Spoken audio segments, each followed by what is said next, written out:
Sebentar lagi ada namanya WHO Pandemic Treaty. WHO? Pandemic Treaty. Apa itu, Pak? Yang akan dilaksanakan yang akan di-voting pada bulan Mei. Oh. Apa itu? WHO akan mengambil alih kedaulatan tubuh setiap bangsa di dunia.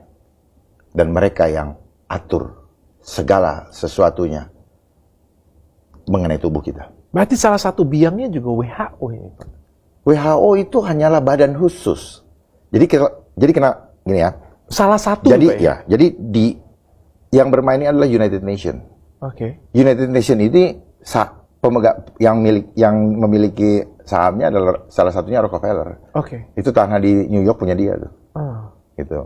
Jadi kayak ID lah.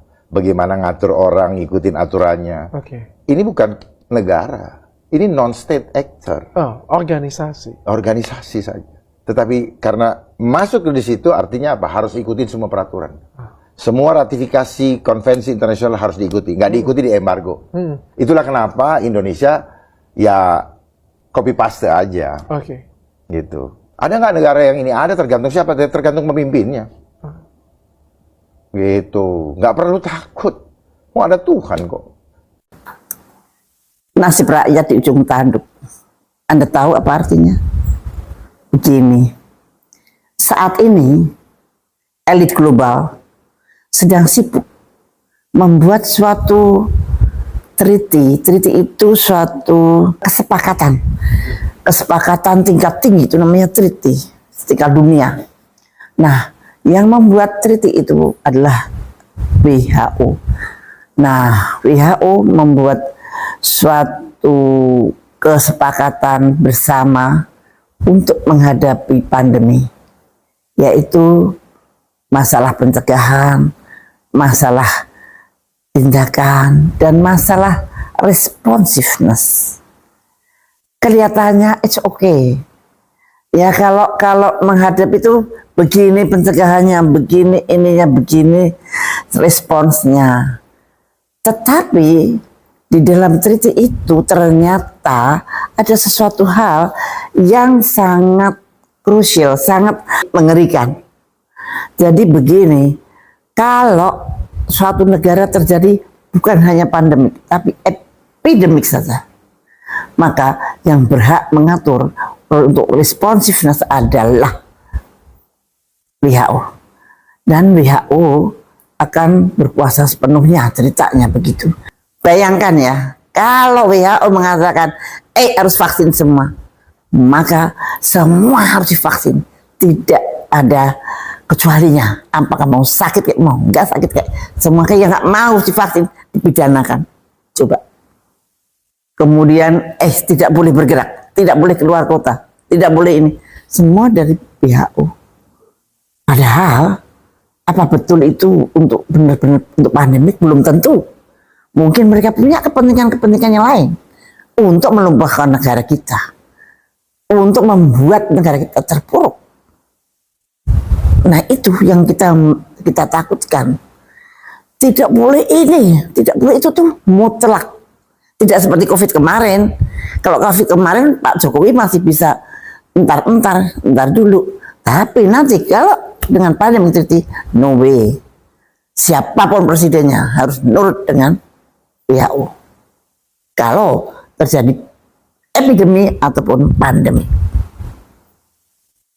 Dan saya sadar, saya ngomong begini ini, banyak teman-teman saya yang masa sih begitu, mau so iya sih begitu. Please bacalah dengan baik-baik apa isinya pandemi treaty itu. Dan maaf, saya berpengalaman sendiri ketika menghadapi mereka. Barangkali yang lain tidak ada pengalaman menghadapi mereka, bukan. Sehingga banyak negara yang merasa kedaulatannya terampas. Karena sebetulnya di dalam aturan internasional sebelumnya, negara itu berhak mengobati rakyatnya masing-masing dengan caranya sendiri. WHO hanya penasehat, tetapi dalam hal ini WHO menempatkan diri bukan sebagai penasihat tapi sebagai penguasa.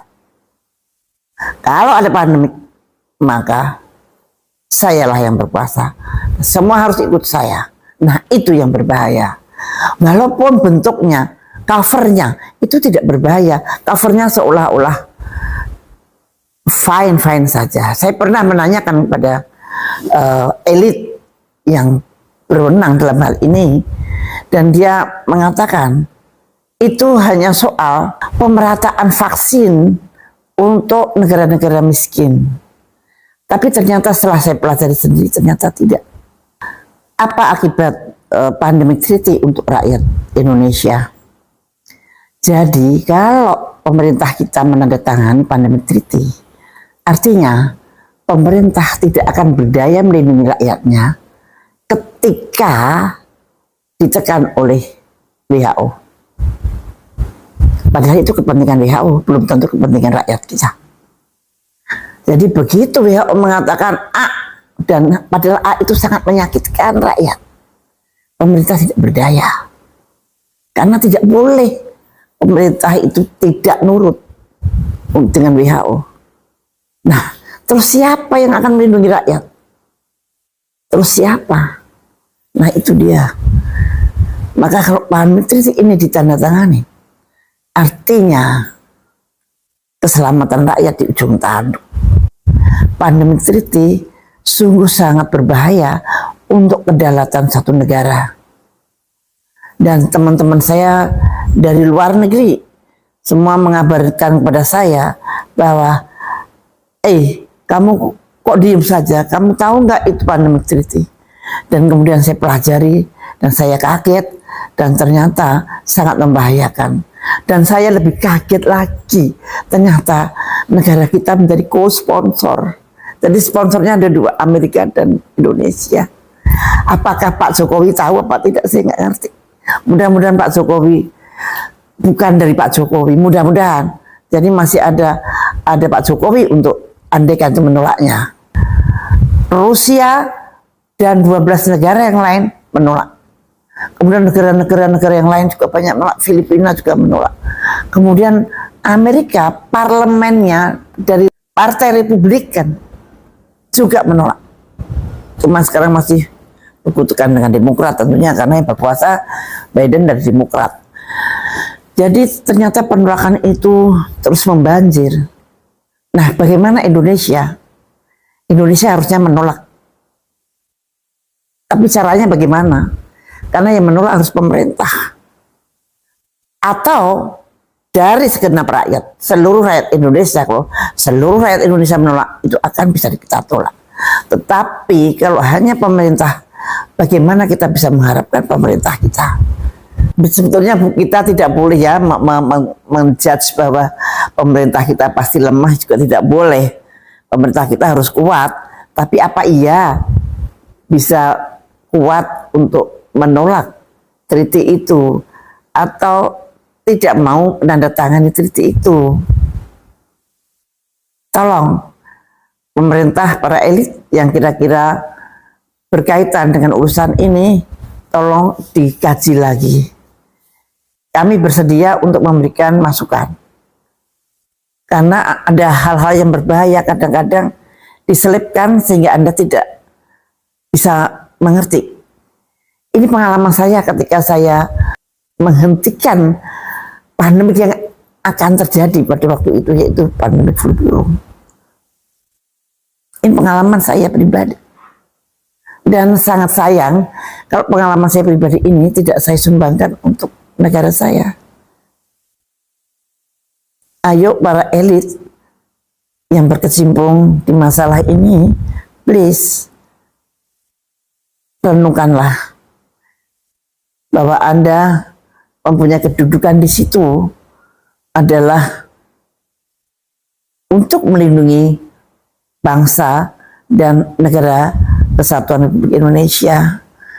Dan tolong bijaklah untuk membuat suatu aturan-aturan.